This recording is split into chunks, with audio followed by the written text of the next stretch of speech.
And good morning. Welcome to the Northland Sports Page. Happy Saturday, everybody. Little radio note, if you're ever planning on joining the industry, it does help if you pot the microphones up. It does. I got everything ready and I went, something doesn't look right. It also helps if you put your microphone down if it's above your head. Yes, absolutely. But speaking of things not looking right, that doesn't matter in radio. Why? Because it's not a visual medium.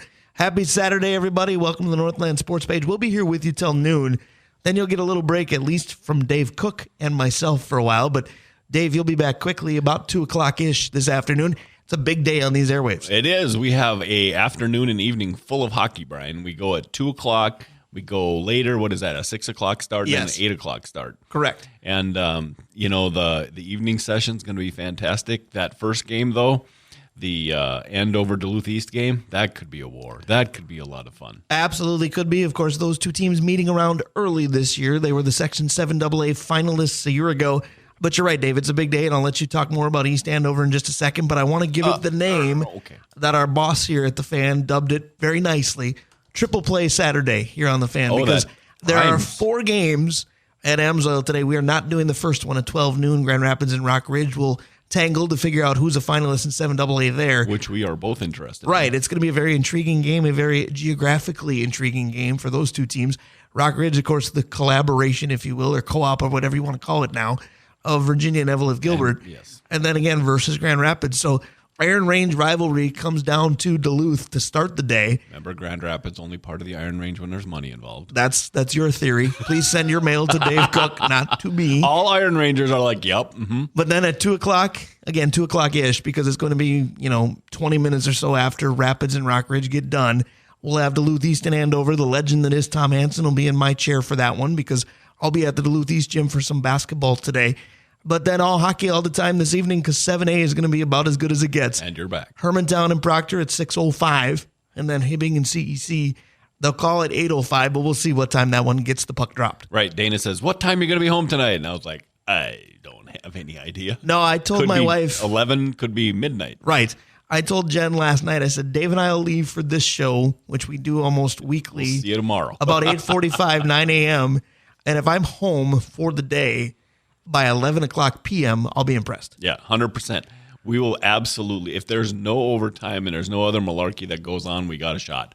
But if there's any overtime, see you tomorrow. Well, the funny thing is I shared that schedule with my mother yesterday, too, just so she knew where I was at because she's had some difficulties in the past week. Mom, we're rooting for you, by the way, and we know that you're listening this morning. But I told her that schedule, and she said, well, that's certainly a choice to be that busy. And you know what? She's right. But there's no other choice I'd rather make because I was talking to you, Dave, about some of your favorite days in sports. And we're going to tackle that with the opening topic today. And when it comes to high school hockey, certainly locally, this is my favorite. Now, I know that there are section finals. I know, knock on wood, we'll be at a state tournament with a local team again. And those are a blast. But there's something about today where Amsoil and in the old days, the deck is hopping pretty much from about an hour from now when the doors open to roughly 11 o'clock at night. You've got 12 hours of a whole lot of energy in that building and local rivals that know each other. And this is the upset weekend. It could be. Certainly could be. Next week, it feels like, it's not going to be chalk, but if it's 1 versus 2, is it an upset? But this is one of those where a 4 seed could jump up and bite somebody. Like St. Cloud United beat, was it Rosal? And, right. You never expect something like that. And so upsets are what makes March Madness. And upsets are what make the hockey tournament. I was going to say, in high school hockey, we call that late February madness because it does happen. You mentioned the Roseau team being bumped off early. Section 8 AA, not to go off on a tangent too far, but that section's a bit of a mess. If anybody's playing bracketology over there, rip it up and start again because Sartell is done as the 3 seed. Roseau's done as the 2. Somebody's coming out of there that you didn't expect, or maybe not, because if it's Moorhead or Elk River again, just traditionally, are you surprised? Elk River goes that way now? Right. God, they got to be frustrated they can't play Anoka, right? Right? At least they don't have to play here. Right. There's a busy day at Amsoil. Elk River's not part of it at all. Right. If I'm Elk River, though, I'm like tagging out. I'm like, come on, we're going to go AAA here. We're not playing against teams that we even geographically have anything in common with. So, again, it is all about high school hockey today in Duluth for the most part. Of course, there is high school basketball. There's college hockey to talk about as well. Yeah. UMD did not play well at North Dakota last night. You're hoping that another local Duluth team, St. Scholastica, plays better in their playoffs tonight. Yeah, they've been awful for a month. And so if they can, the thing is that team is so talented. They're the one team that if they decide they could figure it out, they could make a run, right? But they got to figure it out tonight or it's over. Absolutely, and that segues nicely into that high school playoff schedule again, because that's the other fun part of it. We always talk about during the regular season how all these games are fun and these rivalries are fun, and they are in November, December, January, and even early February. You get to now and the loser goes home. It just paints a different picture. So again, on these airwaves, you're going to have Duluth East and Andover at 2-ish, because again, they've got to wait for the game in front of them to get done. That'll be Tom Hansen, Dave Cook, and John Carlson. And then the three Amigos will be back for the evening, as it's going to be Hermantown and Proctor. That's going to be your 6 o'clock, 6:05-ish puck drop between those two, Hermantown and Proctor, for 7A finalist berth, if you will. And for us, it's a great thing because we cover both those teams locally. We know that we've got a dog in the fight Wednesday no matter what happens. Yep. And then who's going to join them? Hibbing CEC wraps up the night. It's going to be fun. Yeah, it'll be fun to see Coach Walters and his CEC team, because they've been up and down, and they're the one team that you feel probably isn't intimidated by anybody. You know what I mean? And so that ought to be an interesting 8 o'clock game. You and I haven't seen. Well, you've seen CEC, and I've seen so them, have you, because I've they were at Mars, play, right? But I haven't seen them in a long time, right? And so I'm interested to see which direction they're going to. Are they trending up? Are they trending down? Where are they at? Hibbing is supposed to be a surprise, really good team. And so, yeah, let's get – and AJ's playing tonight. Right, AJ Reyelts for Proctor. He's been the story, and the state took notice because the Brimsick finalists were announced yesterday. And, oh, by the way, his name was among them. That's a huge honor for the Proctor goaltender. Yeah, right, because usually our northeastern Minnesota goaltenders get overlooked for the Brimsick. Well, or it was Duluth East goaltenders back in the 90s, or maybe Adam Hauser at Greenway. I'm spouting there, kind of guessing a little bit. Yeah, that makes sense. Hauser was probably there because the Gophers went after him hard, but – it is. And the Kyle Koquist, Adam Kuhl era. Shout out to those two guys. I think they both were among those finalists as well. Yeah. So, and I'm sure one of the Hermantown goalies over the last decade or two have been at least considered for that as well. Because, I mean, it's not like it's just been a couple hours. They've been pretty good for a long time. Right, but with an award like that, the difficult part might be that they aren't considered because they had to make 12 saves in 3 days. It's been different for Dane Calloway this season. As that is true. That's the other thing, because we're going to talk a lot about these matchups that, again, we're airing 3 of the 4 semis today. We're going to talk a lot about it as the show goes on, and there's going to be a lot said about AJ Reyelts for good reason. Dane Calloway's got to be over on the other side going, hey, by the way, I'm pretty good. There's a chance, and Hermantown's offense has gotten better here late, but there's a chance that we always put a lot of merit in the first goal. First goal could be the last one in that game. Well, and I was wanting to talk to you about this today because we hang out with John Carlson, and he is a goaltender. He's got to be salivating about statistics guy, and we talked about Doyle, and we've talked about AJ, and we've talked about Smith for Marshall. We never talk about Calloway. Right. And he's as good as any of them. So it'll be, when he's on, he's as good as any of them. So, well, and Dane isn't a victim of his own expectations. I think he's a victim of his team's, because when we talk about Hermantown, we kind of forget he's back there. We're wondering why it's not 3-4-0 yet. And it's because the offensive stalwarts, for the most part for Hermantown, haven't existed yet. Now, again, it's gotten better. We're going to close the show talking to Pat Andrews. I wonder what his emphasis is going to be, because almost every hockey coach's emphasis is, how well are we going to play defensively? And I wouldn't be surprised if we hear that. But I think he's waiting for, this team needs to open up a little bit. We need to not win 2 or 3-1. We need to find a way to put 5 on somebody. Yeah, and he's got to believe his team's got to move the puck, because if you start shooting the puck into AJ's chest from a distance, he's just going to get better. And so they're going to have to do some of the Hermantown things. Somebody's going to have to run him. Right, somebody's going to have to get AJ off a spot. Otherwise, AJ is one of those guys that could make 60 saves and Proctor wins 1-0. Right, you've said that if Proctor scores first, all bets are off. Could be a completely different game. Speaking of Proctor, I want to wish good luck to a Proctor Hermantown Mirage team that is playing for a consolation championship at state as we speak. So again, good luck to them. Heck of a season. Talk about a state tournament opener that was everything you want from that proverbial 4-5 game. War Road and Proctor Hermantown go to overtime.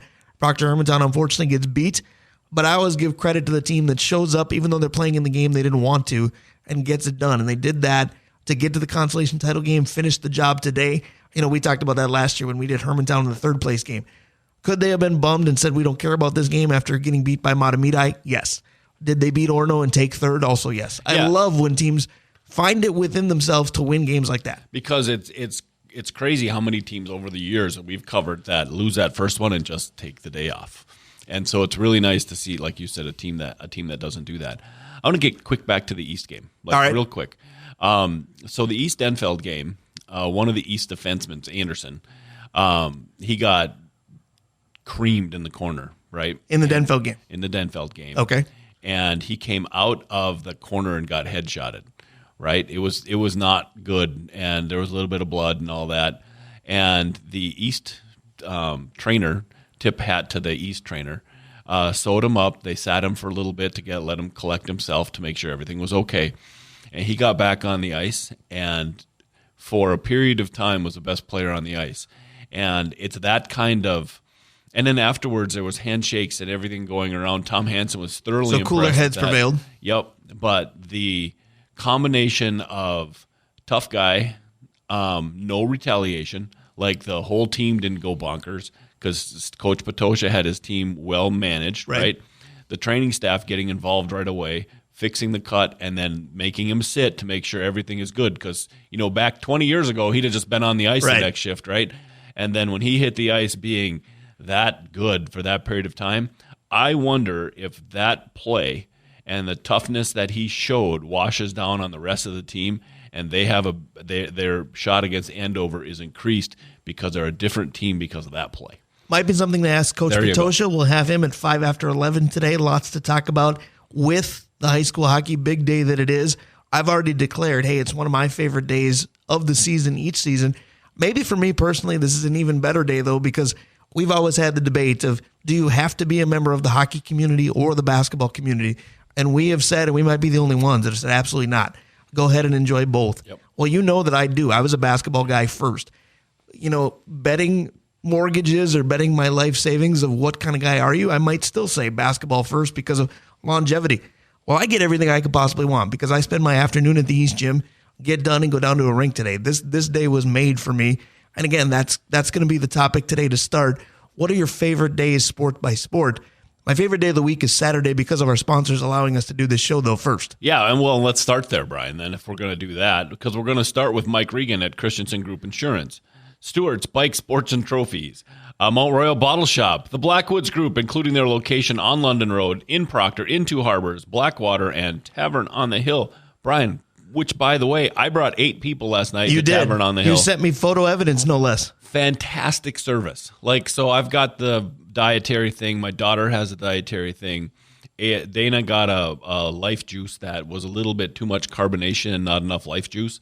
And, it was in and out. There was no, hassle. There was no eye roll. Everything just got done the right way, right? And it was fantastic. And the price wasn't terrible. And with great service like that, it was fantastic. So I can't recommend Blackwoods any. Brian, if you're interested, looking at Easter Sunday, which is less than a month away, let that sink in. Holy smokes. It's crazy, isn't it? But they have a family meal set up that serves 6, right? And the price isn't bad at all. It includes baked ham.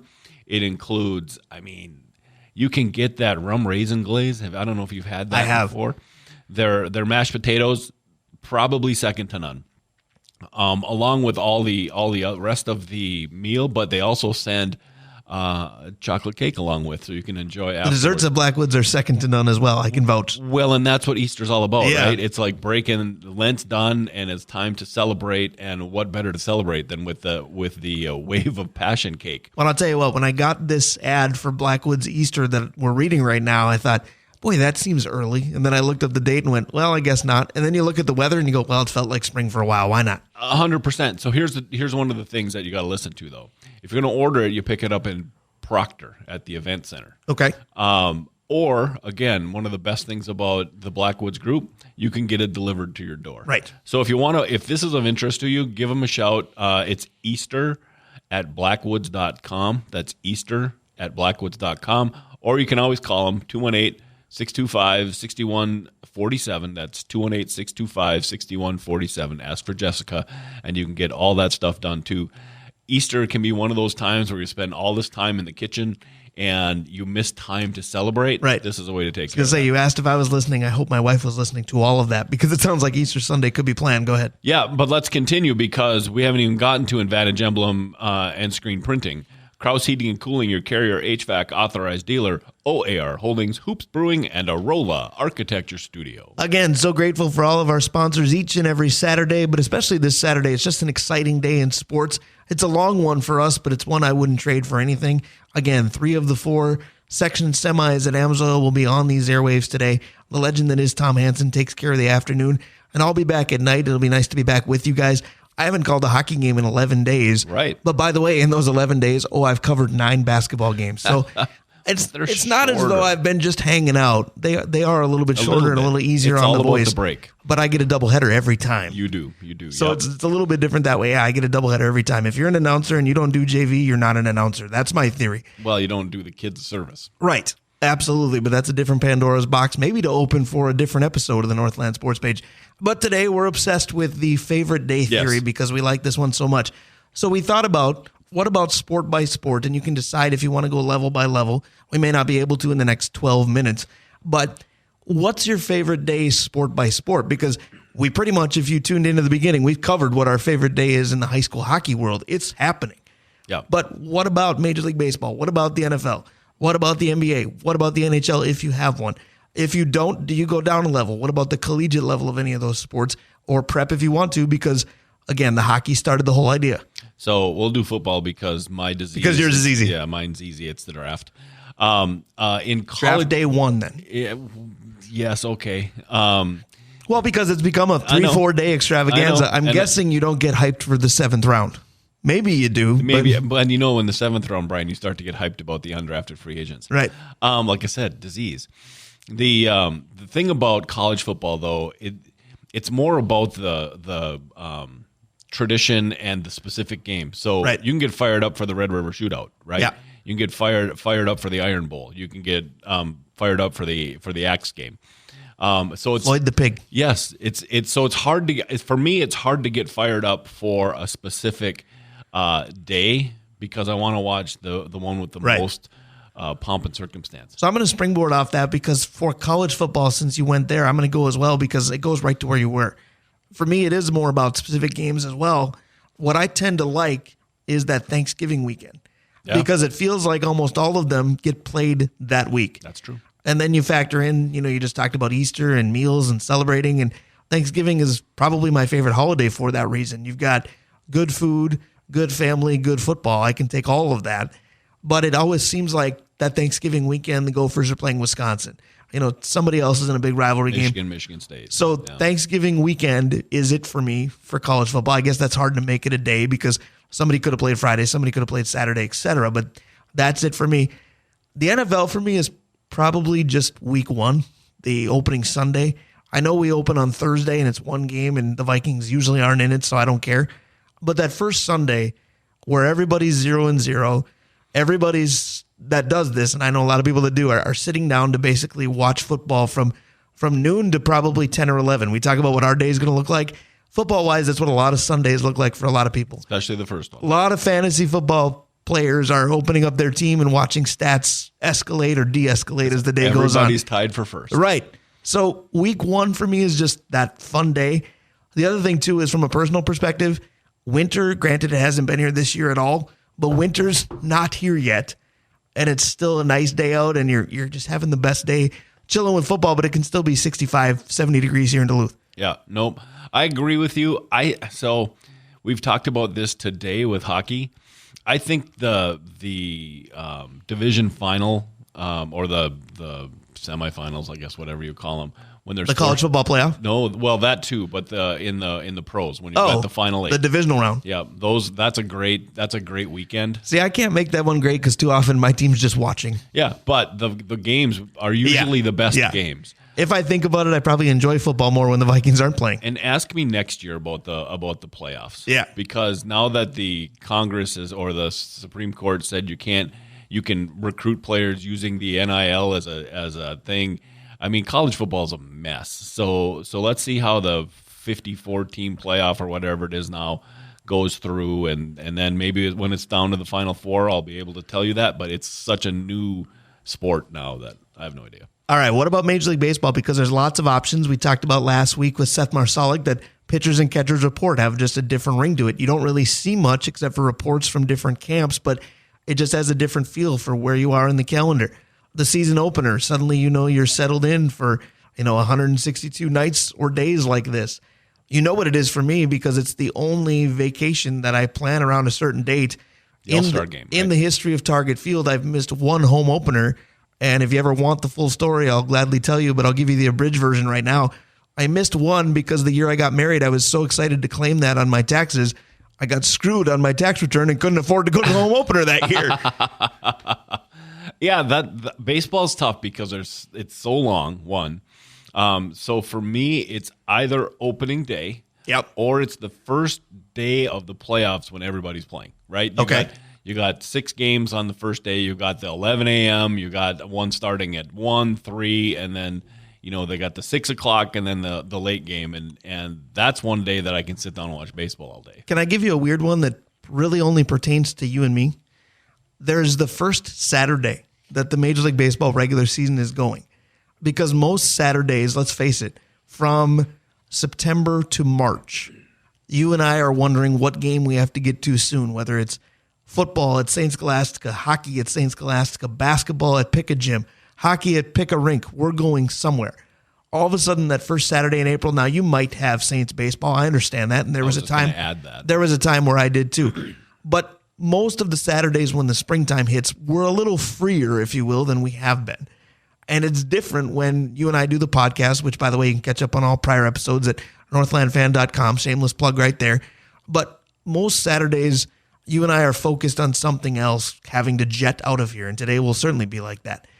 But there's that one Saturday where we're getting out of here at, the show ends at noon. We're out of here at 1:30. And all of a sudden we're listening to the Twins game on the car ride back, or we're checking the score as we leave the studio and go, oh, Twins are up 2-0. And then when you get home, I'm actually going to be able to sit and watch or listen to this.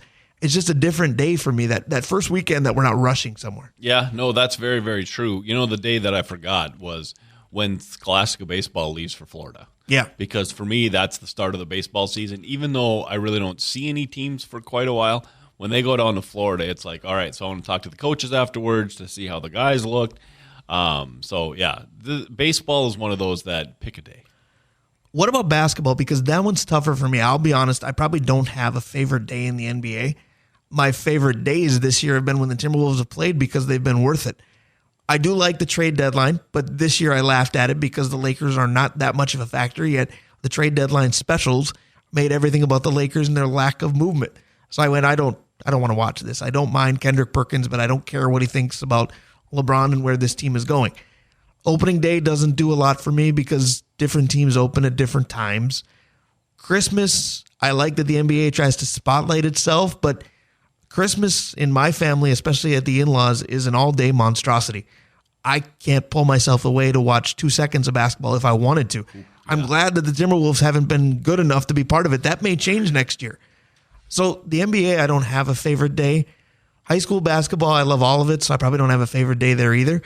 For me, it's college basketball at the Division I level, and there's 2 of them. It's the first day of the NCAA tournament because everybody's got a bracket, and you've got people caring about teams they've never heard of because of how their bracket looks, and you've got basketball on all day, and you've got the obsession over, oh my gosh, I lost a first-round game, my bracket's busted. No, it isn't. Unless you had them in the Final Four, you're not done on the first day. But again, the Gophers have been improving, but not great, so they haven't been an NCAA tournament team in a while. So I also like that first day of conference tournament when the goods and the bads are still alive and you wonder who's going to make a run. Yeah, no, that's actually really, that is an under-the-radar one. That's pretty good. This is going to, the NBA one, I mean, because of how I listen and what my favorite teams beyond the Timberwolves are, it's the day they come back from the All-Star game. Because prior to the All-Star game, it's just kind of monotonous, right? Right. It's, same thing, and then it's gone. And it's gone for an entire week. And so I'm always checking that's right. Yeah. Who am I listening? And then when it says the full slate of NBA, I'm like, oh, thank God it's back. Well, I'll tell you this. I hope it's not a sign of things to come because if the Timberwolves are going to skip the third quarter for the rest of the season, they're in trouble. They are in trouble. Last night, we walked in and I said, did they really lose the third quarter by 37 points? And yeah. Well, they didn't, but plus-minus wise, they did. Yeah, plus that's what I meant. But no, so basketball is that way. I agree. It's the opening rounds of whatever tournament, and because the big tournament, that's the one. But even in our level of basketball, day one of the MIAC tournament is that as well. I'll tell you what, closed circuit to the MIAC folks, your tournaments this year, I know St. Scholastica didn't make either one, but I've still been watching and getting the recaps. It's been amazing. Yeah. Yep. There's a lot of really good basketball in that conference. And so, no, I think that the first day, like today, I'm a little bit pins and needles about Scholastica hockey, right? Yeah. So I'm really paying attention. So for hockey, again, this whole topic started because of what today brings. Because, again, starting at 2-ish, the end of Game 1 at Amsoil, the beginning of Game 2, we'll have Game 2 for you because it's Easton Andover. And then, again, I'll be back for the evening session and carry you through the single A stuff this evening. This all started because we know at least what my favorite day is in high school hockey. I didn't ask you flat out, do you have a different one? You don't have to agree with me on today. I like the first game of the year because, Brian, you know that I wait and I wait and I wait for high school hockey to start because I want to get back in the saddle, right? And I do the same thing with college hockey, but college hockey starts early. We wait for high school hockey to start until Thanksgiving. And high school college hockey starts first week in October a lot of the time. A lot of times. Yeah. And so that first, and you know that I've been emotional before about it. Yeah. When I look forward and look forward and look forward, that first game is like you walk into the rink, it feels new, it smells like a rink is supposed to smell. You sit down, everybody's fired up. Usually there's a decent crowd, and that for me is like a religious experience. So I'm going to give you a couple weird ones for college and pro because you're going to go, okay, I hang out with you enough where this doesn't shock me, but you are a different thinker sometimes. So my favorite day in college hockey isn't guaranteed, but I really like, and this pertains mostly to the NCHC or the WCHA back in the day because it mainly has to do with my Bulldog fandom growing up. I love their first round best of threes, and I love when those best of threes go 3 because there's something about, I don't know if it's because as an employee you have Sunday night syndrome that you got to go back to work on Monday. Certainly as a student I had that school was, lurking for Monday morning. But there's something about it being Sunday night.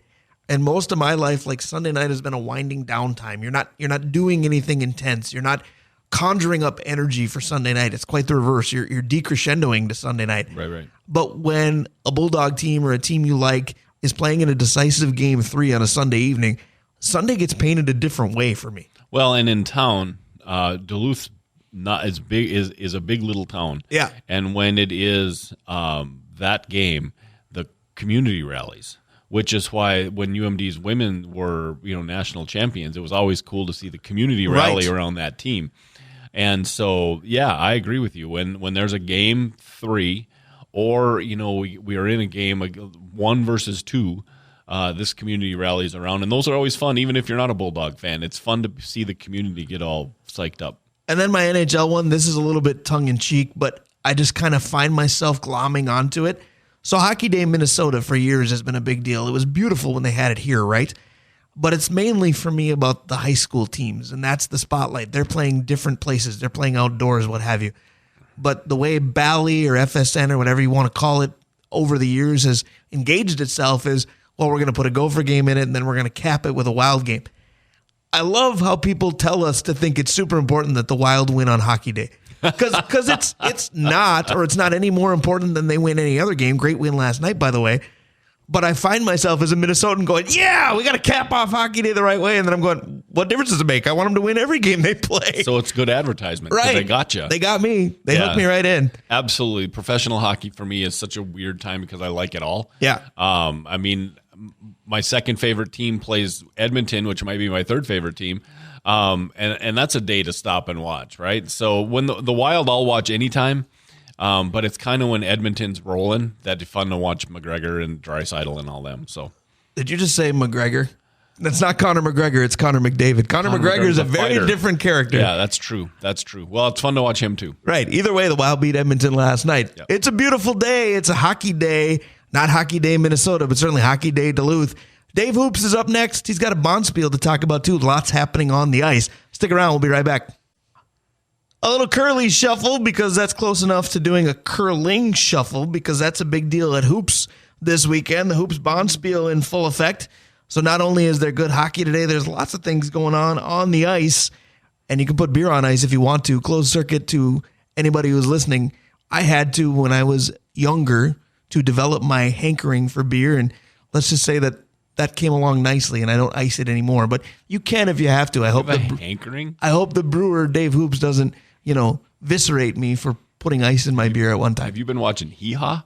Like you got a hankering. Right. That's nice. Hey, you were bringing up shillings and halfpennies the other day too. I agree. We can go back in time any way we want, but I'll tell you what, anytime we want, we tend to get Dave Hoops available for us, and he's here again. Dave Hoops, good morning. Welcome to another Saturday. We just talked about our favorite days in sports. This is certainly one of mine. And how you doing this morning?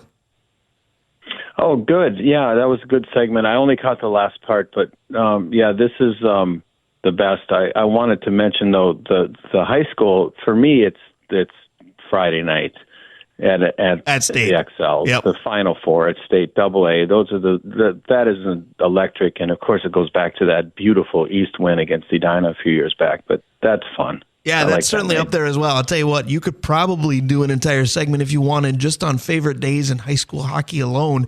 And I don't mean each calendar year. I mean historically. We could talk about, what a day that was, unfortunately, for East fans during the Apple Valley game, the day of Dave Spihar's penalty shot to win a state title. That was a bigger deal. You talked about when you get an entire building minus a small section of Edina fans cheering for you. That was that big win you're referencing. The Jack Jablonski tournament when Benilde took it upon themselves to win the thing. And that script was written, and Jack's recoveries come along nicely as well. There's a lot of huge moments in high school hockey in general. Dan O'Jock's hat trick to beat St. Thomas. Right, the one that Dave Cook loves the most. But there are a lot of big moments, yes. Dave Hoops, no question.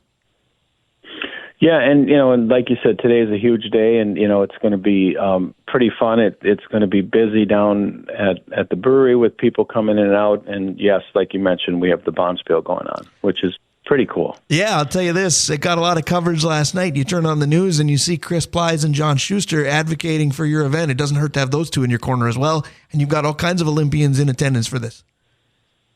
Yeah, we're really proud of the fact that tournament, which was the international before, had kind of fizzled, and they came to us, and we have a great relationship with them. We have our own curling team. We support the club.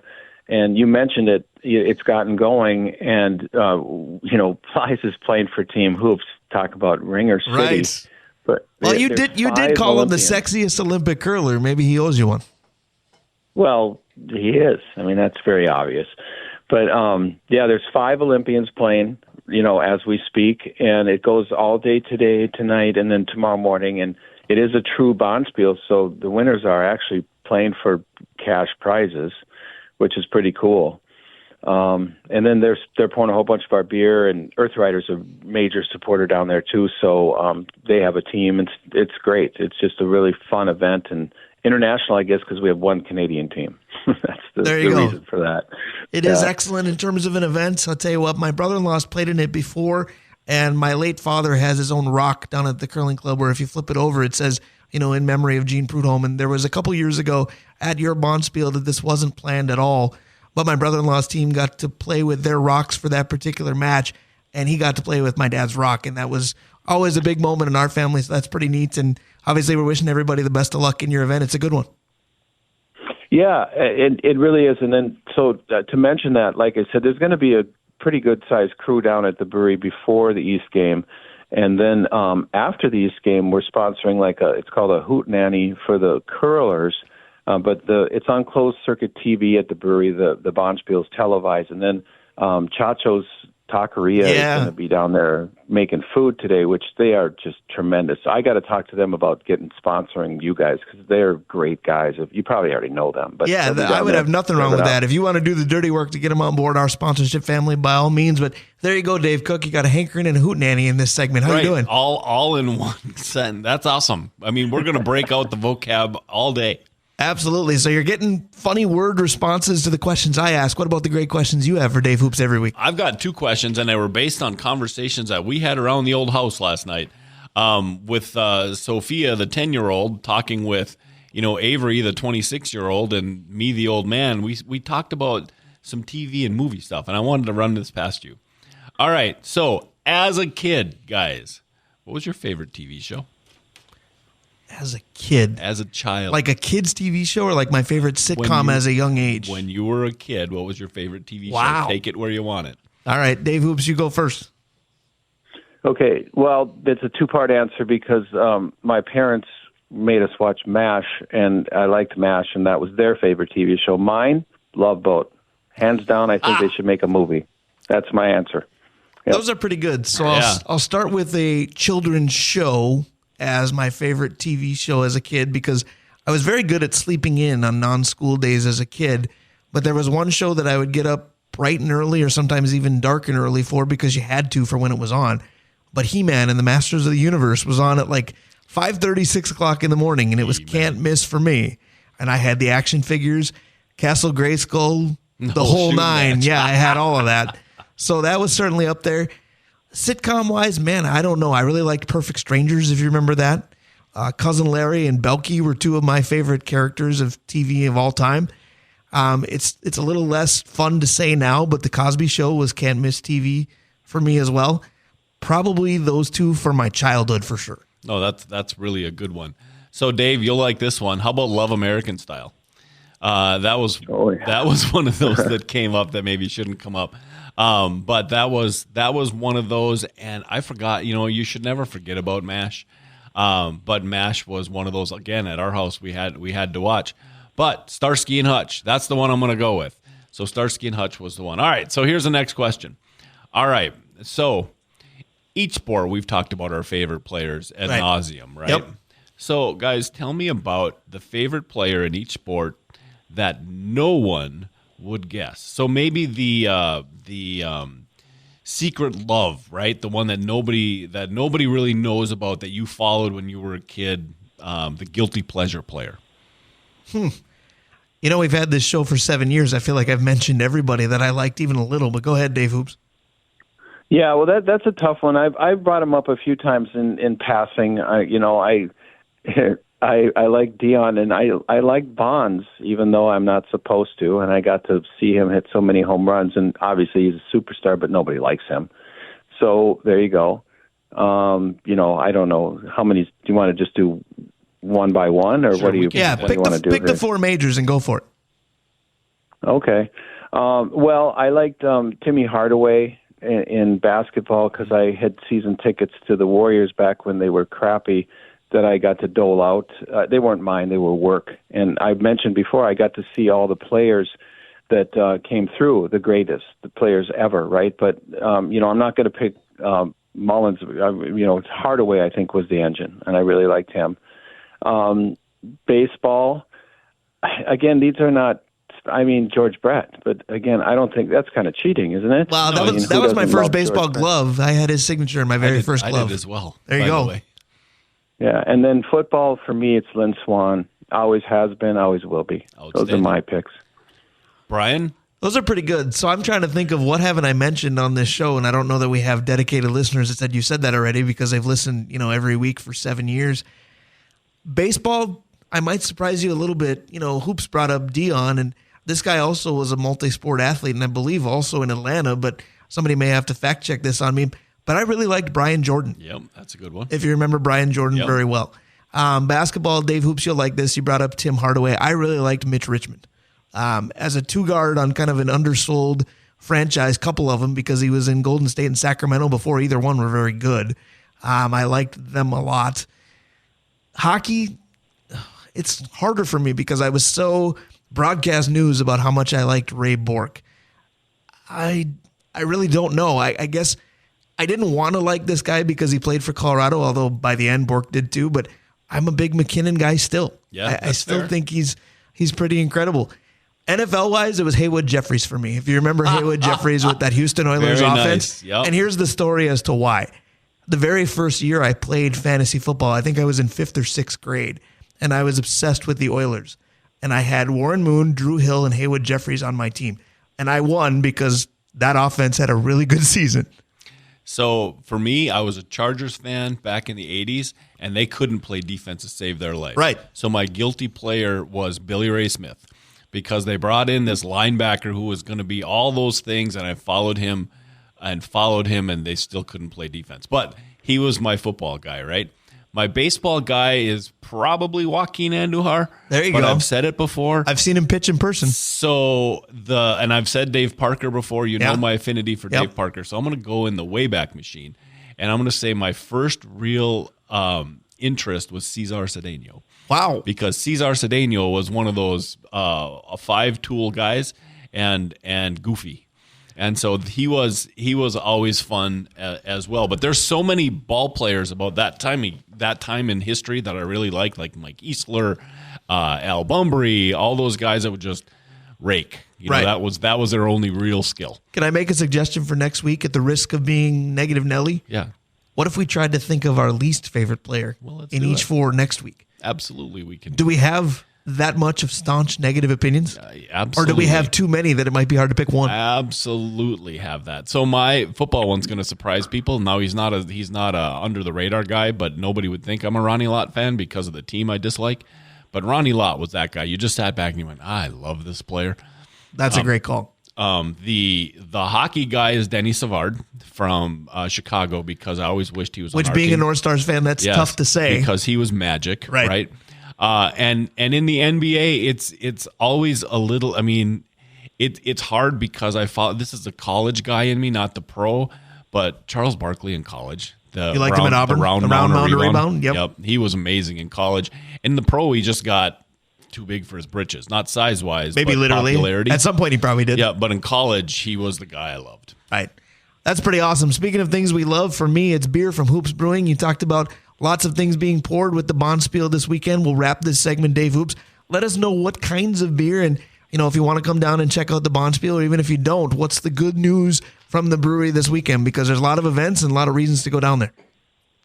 Yeah, thanks. There's 4 beers on tap at the club: Pale, Keller Pilsner, Rink Rat, and Raspberry Wheat.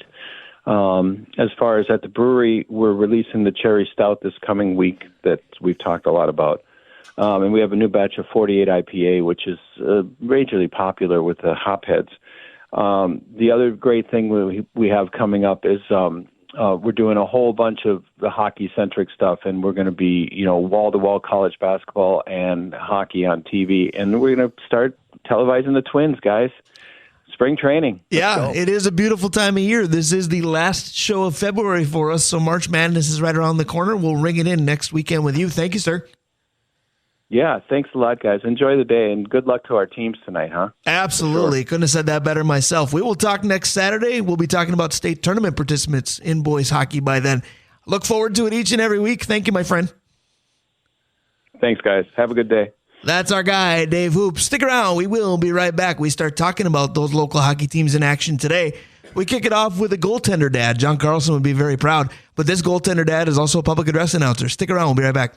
A little Aussie with Crazy Train. It's been a crazy ride on the rails for the Proctor boys hockey team. Also for the Proctor Hermantown Mirage. They are playing for a consolation championship as we speak. Best of luck to them. Proctor Hermantown very much in combination on the girls' side. Very much not combining for any kind of cooperative nature on the boys' side, as they will be epic rivals today. Section 7A semis, Proctor Rails against the Hermantown Hawks, 4-seeded Rails, top-seeded Hawks. And it should be a dandy because it was back in early January when these two teams played in Proctor. Hermantown prevailed in overtime. Hermantown fired a lot of rubber towards the rail net that night, but A.J. Reyelts was very much up to the task. Kind of been the theme of the Proctor season. Truly. I mean, we talked about it on the way in, Brian. There's 2 things Proctor has today. One, they're not afraid of Hermantown. Most teams in single A are, right? Hermantown throws the helmet out and they're up 1-0. 2, their goaltender gives them a puncher's chance. And so, I mean, this might be the best game of the day. Absolutely. That Proctor goaltender is A.J. Reyelts. He is a Brimsick Award finalist announced yesterday. And I know he's got a proud mom and dad with that announcement, but his father is also a Proctor public address announcer for some of their home hockey games. So we bring in Dave Reyelts, also the women's soccer coach at the College of St. Scholastica. The man can do just about everything because he's also a hockey referee in about 10 minutes. But you don't want me to talk about CSS Well, because we're pressed for time. Okay. So we're going to keep moving. But I have to ask this for starters, Dave Reyelts. First of all, good morning. But second of all, good morning. John Carlson talks all the time. Thanks for having me on. Oh, no problem. But John Carlson talks all the time about how difficult it was being a goaltender dad when his son was playing for Duluth-Denfeld. You've got a rather dynamic duo of being a goaltender dad, but also being the public address announcer during said games. How are your emotions during those, and how are they this morning, knowing that in about, let's say 7 hours plus, we're going to know a lot about what the season lies ahead for both those teams? Sure. Well, for years I was coaching them, and so I kept busy that way. And now the opportunity to be a public address announcer allows me to keep busy that way. And I'm going to try to do the same thing by refereeing and running around all day. So the more busy I am, the less I have to think about what the task ahead of AJ is. So, no, it's been good. There's not much I can do, right? You know it is as a coach. You put them out there, you give them an opportunity to play, and as a parent, it's kind of the same thing for me. I can't go out there and stop the pucks. Nobody wants that for sure.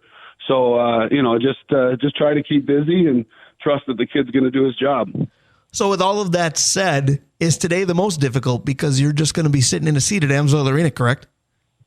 They are, yeah. These games are the hardest when I can't find things to preoccupy my mind. But I think not just AJ, but all these boys, like you said, they're not afraid of Hermantown. They gave them a good game earlier. There's a lot of familiarity with the players, whether it's playing against them in hockey or playing against them in baseball.